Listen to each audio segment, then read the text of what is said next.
Yo, I got a motorcycle permit. Congratulations. I'm gonna get an R6, yo. Don't.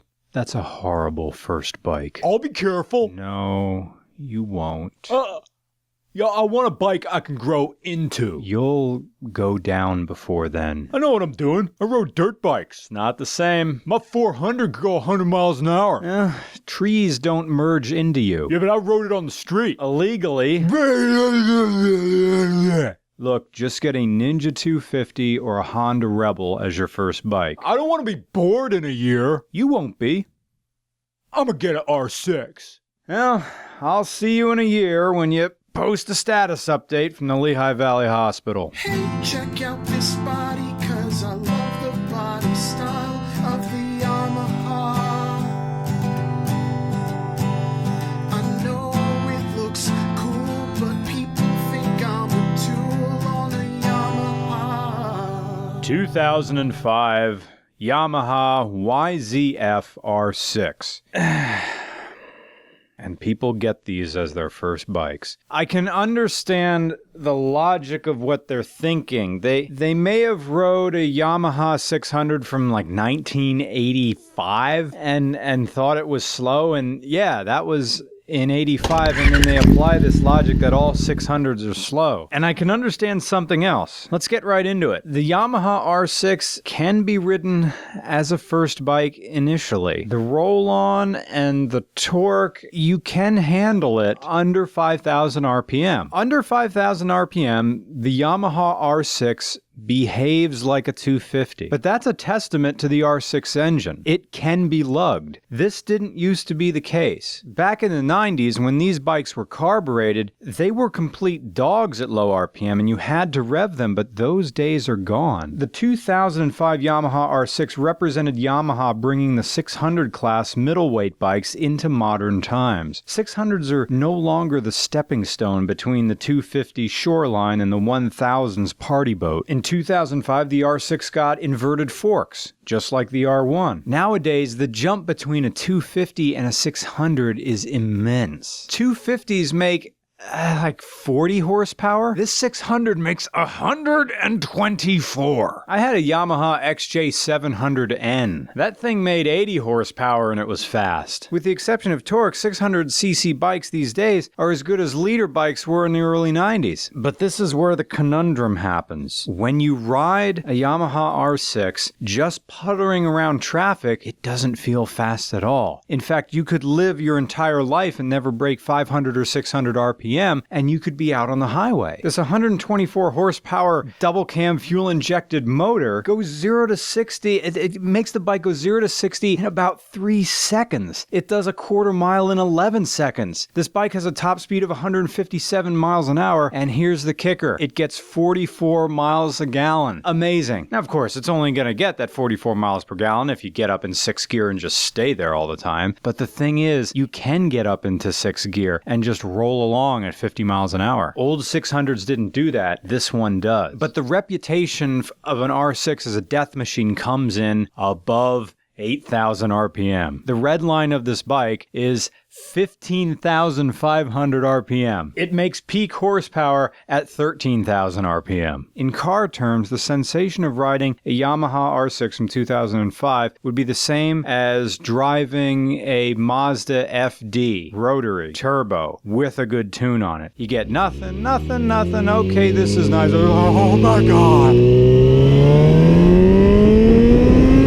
You're nowhere near 10,000 yet, and you know max power is sitting at 13,000 RPM. And when what are these bikes? These bikes are $5,000. You know that's for a really nice one. Play your cards right, you'll get one of these bikes for $4,000, and you're faster than anyone. And how are you going to tell an 18-year-old mind not to push the limit? You can't. I remember I skied my entire life, and I messed my knee up a number of times. Why? Because I kept going for higher and higher jumps. That terrain park, man, it messes with with you. I'm not even blaming the parks crew who make those big tabletops. You ever overshoot a tabletop?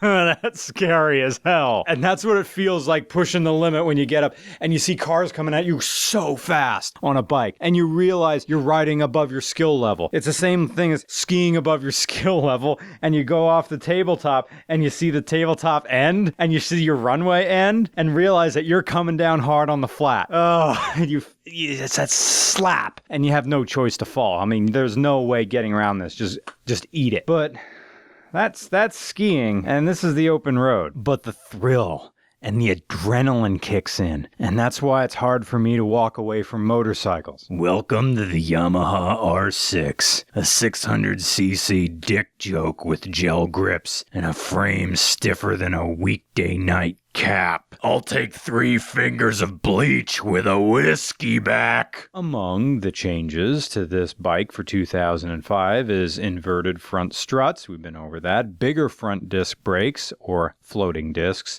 and a bigger throttle body, or throttle bodies, that offered 5 more horsepower. As far as modifications, Ben has lowered the bike 3 inches, added flush mount LED turn signals in the back because he thinks that car drivers are mind readers, shorty adjustable levers, a new bro exhaust, and a tinted front windshield known as the double bubble. Ben has had this bike a little over a year, but bought it mainly for commuting to work, and that's created a bit of a problem for Ben. He gets dirty, judgmental looks because it's an aurally and visually loud sport bike. But hey, he'd rather have people look at him with disgust than crash into him because they didn't look at him at all. Now we're getting into that argument of loud pipes save lives versus loud pipes risk rights. And I don't have an answer for that, because I've been on both sides of that argument. I have loud bikes and quiet bikes anyway. Ben gets more than 44 miles a gallon. He gets 47. And he made a point of noting that this mile per gallon only really kicks in at 800 RPM. You shouldn't give the R6 too much throttle if you aim to use it as a commuting bike. It's so easy to be an asshole or something like this because it feeds your baser instincts for that dick-threatening speed, sphincter-tightening acceleration, and sphincter-loosening gratification it provides. Basically, you have to keep your inner bro in check when you have this thing rumbling between your thighs, and there's nothing quite like inserts on a tank like this when you're locked in. Yeah. I am the ninja of 2091. Yamaha R6, sponsored by Tribal Tattoos, your local MMA gym, and Coach Damien, the Second Amendment Edwards. But, if you're looking for an adventurous kind of machine and you want to inject excitement into your everyday commute, there are probably worse choices you can make than this. I mean, how much of a douche a Yamaha R6 transforms you into is entirely up to your own decisions. It's not like the Brazzers logo where you add it to something and that thing automatically becomes perverted by it. No. Seriously, add the Brazzers logo to a screenshot of Conor McGregor getting choked out by Nick Diaz. Might as well. You already know that somewhere in the world that picture is making somebody hard. In the opening lines to Gonzo, the life and work of Hunter S. Thompson, Johnny Depp did a wonderful reading of the Edge speech. And with riding this bike, I can understand what he was talking about. This is a super sport. The motorcycle world gets away with far more than the car world can. I suppose because it's so low volume. But in the right hands, a Yamaha R6 is terrifying and beautiful. It's like watching a meteor appearing and disappearing so fast. And I am not a good enough motorcyclist to get anywhere near this bike's levels. Hell, anybody who rides a Yamaha R6 on the street as if they're on a track deserves whatever broken bones they get. I suppose that's me aging, looking at this thing as a threat rather than a thrill. I don't see myself ever owning a bike like this. It's far too twisted. It's far too daring in a double dare sense of the word. That freakish 13,000 RPM sweet spot would forever tempt me, beg me to poke it again and again. And knowing that these wide tires, far wider than anything that used to be on the 600s back in the day, can handle any turn, provided there's no gravel. Finding an apex on a motorcycle is far more rewarding than any car can be, because you are integral to the machine. That's one thing about cars. We understand that a robot could and eventually will do it better, but a motorcycle needs you. It needs you to control it. Your ballast and aiming is essential to keeping it going. There is no computer here. And your body on the motorcycle completes its frame. By that, I mean it completes its silhouette, its shape. Being a part of the R6, this tight, tiny, very fast bike, gives you that sensation like no other motorcycle can. So for that, like the Mustang, I respect it. It's already started